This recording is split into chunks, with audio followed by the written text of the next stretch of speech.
July, the security situation does not give us comfort. Peace-loving nations on the conviction that nations of the world should be able to cooperate to resolve conflicts peacefully. That abiding conviction of our forebears must be reassetted as we build the United Nations of the future.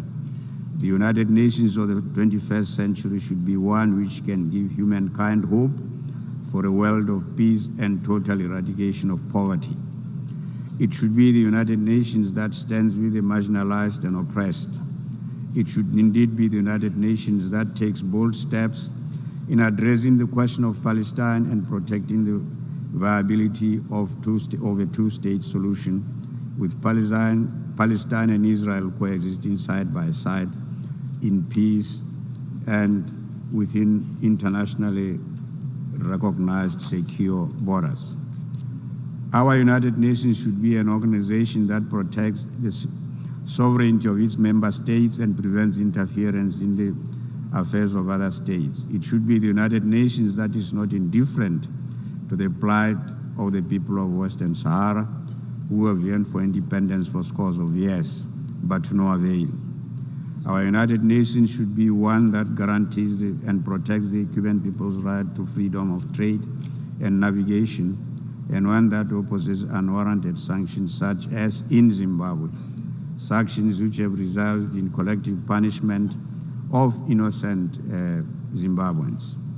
I appeal to all of you to rally behind Zimbabwe and call for an end to the sanctions that have for so long mutilated her economy and the livelihood of ordinary Zimbabweans. Mr. President, I conclude my statement, and I wish to underscore that it is not our rhetoric that will, from this podium, that will change the global social, economic, political, and security trajectory, but it is our willingness to put our words into action that will usher the world into the ongoing misery.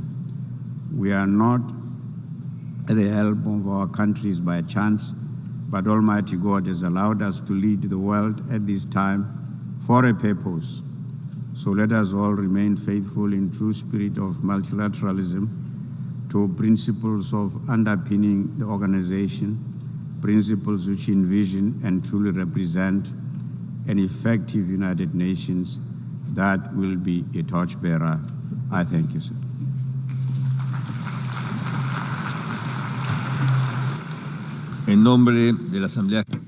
On behalf of the General Assembly, I would like to thank His Excellency, the Prime Minister of the Kingdom of Lesotho, and I ask protocol to accompany His Excellency.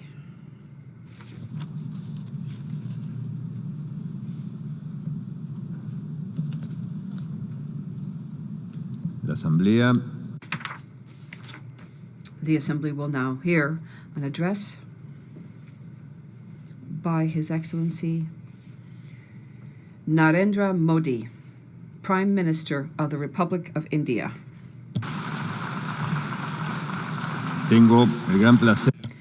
It is my great pleasure to welcome His Excellency the Prime Minister of India, whom I invite to address the General Assembly.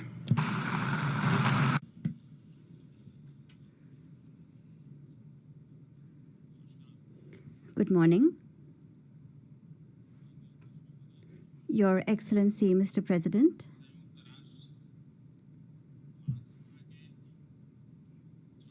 it is a great honor for me to address the 74th session of the United Nations on behalf of 1.3 billion Indians.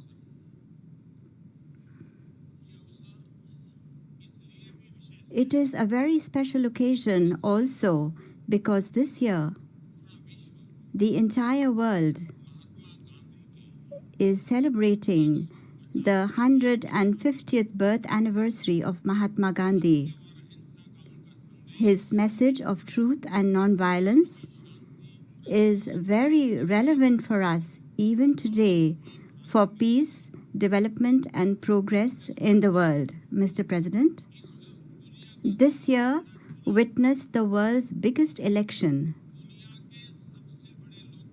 in the world's biggest democracy, the highest ever number of voters voted my government into power for a second term with an even stronger mandate than before. And it is thanks to this mandate that I am standing here before you once again. However, the message that this mandate conveys has an even greater significance, a wider and more inspiring one. Mr. President, when a developing country is able to successfully implement the world's biggest sanitation campaign within the Clean India mission, building over 110 million toilets in just 5 years for its countrymen, all its achievements and outcomes are an inspirational message for the entire world. When a developing country successfully runs the world's biggest health assurance scheme, giving 500 million people the facility of an annual health cover of 500,000 rupees for free treatment, the achievements and responsive systems that result from this scheme show the world a new path. When a developing country successfully runs the biggest financial inclusion scheme of the world, opening over 370 million bank accounts for the poor in just 5 years, the systems that result build confidence in the poor across the entire world. When a developing country launches for its citizens the world's biggest digital identification program, giving them a biometric identity, enabling them to avail their rights, and saving approximately $20 billion by checking corruption, the modern systems that result from it give the world a new hope. Mr. President, as I came in here, on a wall at the entrance of this building, I noticed the call to make the United Nations free of single-use plastic. I am pleased to inform this august assembly that even as I am addressing you today, a very large campaign is being started across the entire country to make India free of single-use plastic. In the next 5 years,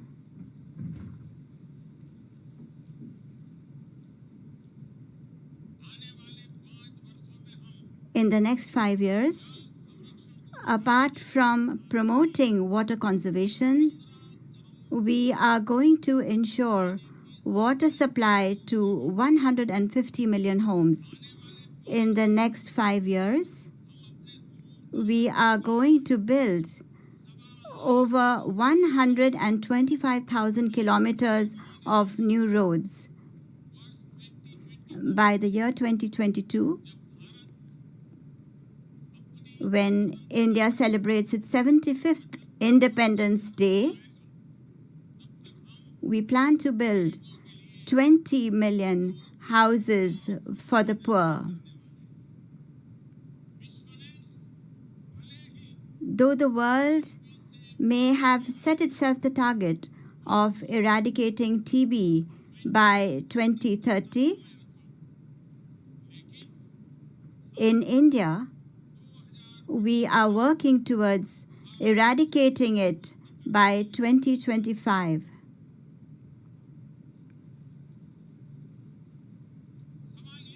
The question that arises is just how have we been able to achieve all of this? How is it that such rapid changes are taking place in a new India?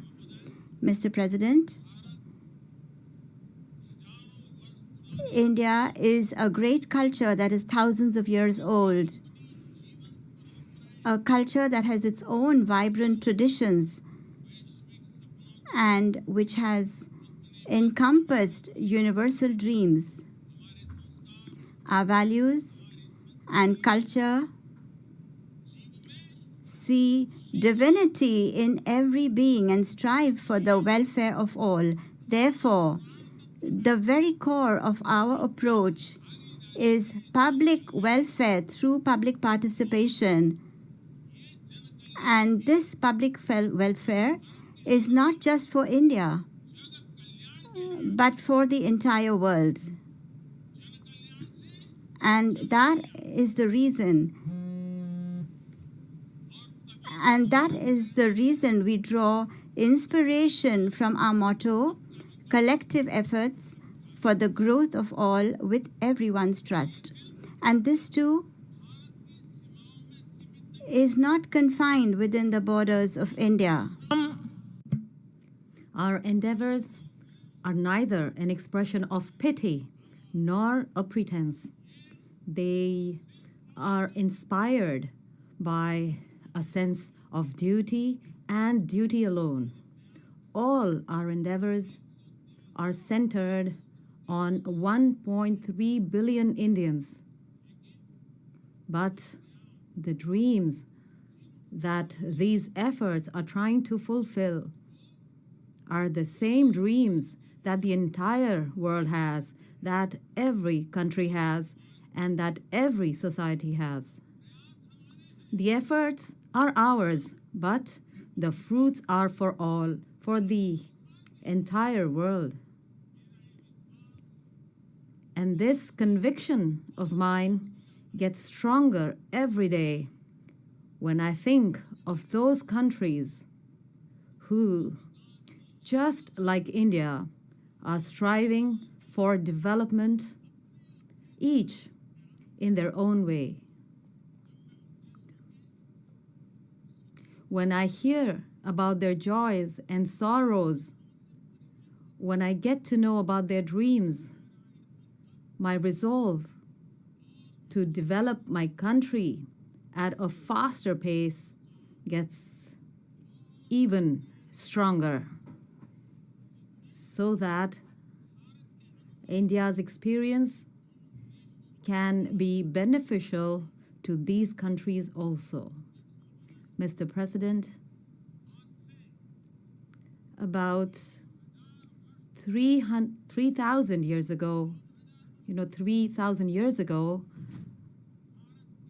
a great poet of India, whose name was Kaniyan Pungundranar, he wrote in Tamil, which is the most ancient language of the world. He said, Yadamure Yavarum Kerir, which means we belong to all places and we belong to everyone. And this is something that was said 3,000 years ago. This sense of belonging beyond borders is unique to India.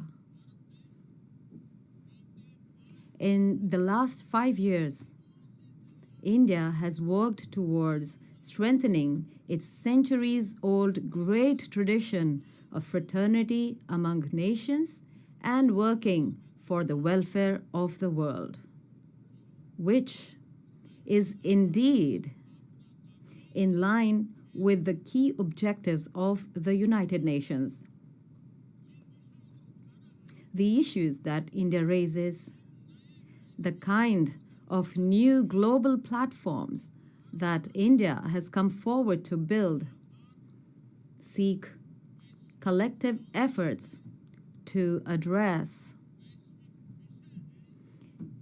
serious global challenges and issues.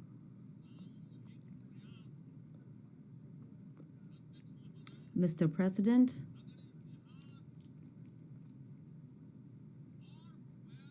if you look at it from a historic and per capita emission perspective, India's contribution to global warming is very low.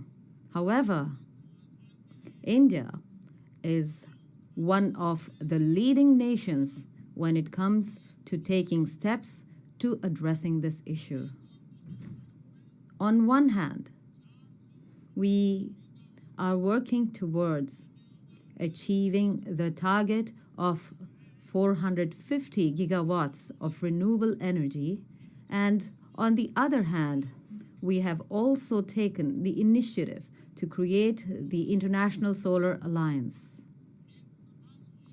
One of the effects of global warming is the increasing number and severity of natural resources. And not just that, at the same time, they are appearing in new areas and in new forms. In view of this, India has initiated the formation of the Coalition for Disaster Resilient Infrastructure, which is also called CDRI. This coalition is something I invite all countries to join. This coalition will help build infrastructure that can withstand natural disasters. Mr. President, the largest number of supreme sacrifices made by soldiers of any country for the UN peacekeeping missions is from India. We belong to a country that has given the world not war, but Buddha's message of peace.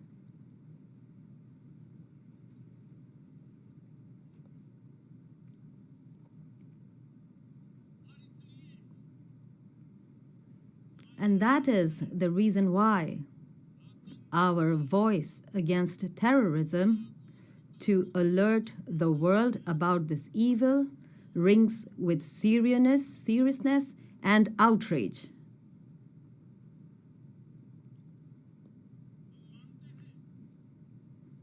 We believe that this is one of the biggest challenges, not for any single country, but for the entire world and humanity.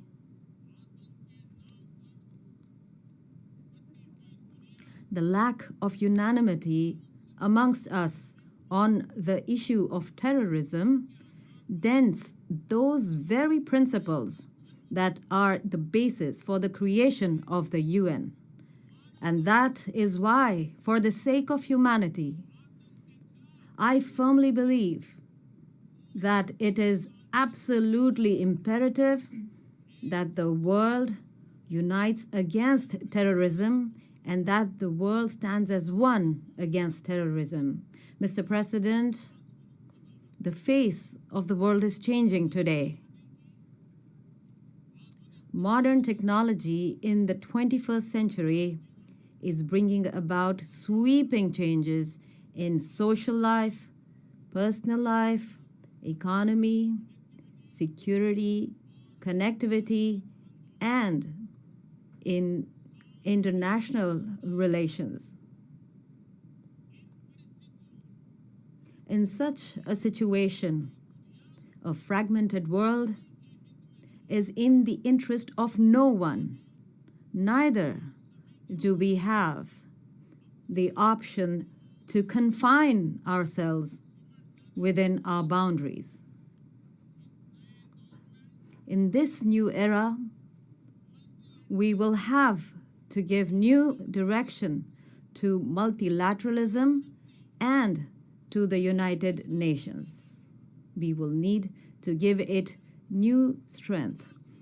Mr. President, 125 years ago, the great spiritual guru Swami Vivekananda gave this message to the world during the World Parliament of Religions in Chicago, right here in America. The message was harmony and peace, and not dissension. Today, the message from the world's largest democracy for the international community is still the same: harmony and peace. Thank you all very much.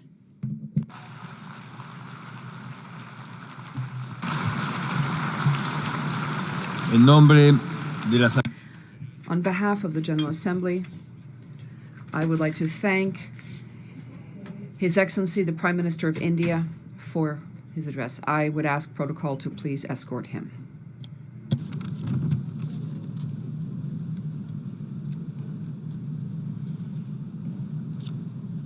La Asamblea escuchará The Assembly will now hear an address by the